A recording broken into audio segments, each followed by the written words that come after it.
உடம்பு ஆரோக்கியமே இல்லாத பட்சத்துல நம்மளால ஒன்றையுமே சாதிக்க முடியும். எத்தனை பேர் வீட்டுல உட்காருவான், நான் தமிழ்நாடு போட்டு உட்காருவேன், நான் உட்காந்து சாப்பிடுவதனால கை கொடுப்பேன். இப்படி உட்காந்து 3 நேரம் சாப்பிட்டாலே எனக்கு நோய் வராது.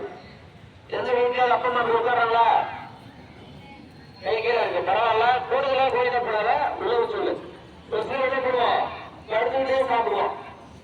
பேஷன் ஒரே வீட்டை போய் ஆஸ்பத்திரி தூக்குவாங்க. எங்கிருந்து போறதுடைய தூக்கிட்டு கொண்டு அரை மணி போடுவாங்க. அப்படிதான் நடக்குது. நல்லா மூச்சு விழுந்து விட வேண்டாம். எப்படி என்ன போனாலும் நெஞ்சு முடிச்சுட்டு சும்மா நெஞ்சு அடிக்கிறேன். காரணம் என்ன, சத்தான உணவு கிடையாது, ஆரோக்கியமான உடற்பயிற்சி இல்லை, செய்ய விளையாடுறது இல்லை. இதுதான் நமக்கு பெரிய ஒரு மைனஸ். ஸோ அதனாலதான் நமக்கு கால தலைமுறைகளும் சர்வதேச யோகாடி இன்டர்நேஷனல் யோகாடின்னு ஒரு நாளை மிஸ் பண்ணி எல்லாரும் அந்த நாளில் யோகா செய்யணும், உடல் ஆரோக்கியத்தை பற்றி தெரிஞ்சுக்கணும் அப்படிங்கிற அடிப்படையில இந்த சர்வதேச யோகாவை அறிவிச்சாரு. நீங்க செய்யற பயிற்சிகள் எல்லாமே எளிய வகையான பயிற்சிகள் தான். இது செஞ்சாலே உங்களுக்கு ப்ரெஷர் வராது. உடனே தானே எனக்கு என்ன ப்ரெஷரா இருக்கு போயிருக்காங்க, சுகர் வராது. ஓகேவா? காலம் 120 150 இன்னைக்கு என்னது 30 வருஷம் 35 வருஷம் வாழ்நாளும் பெரிய பாடா இருக்கு.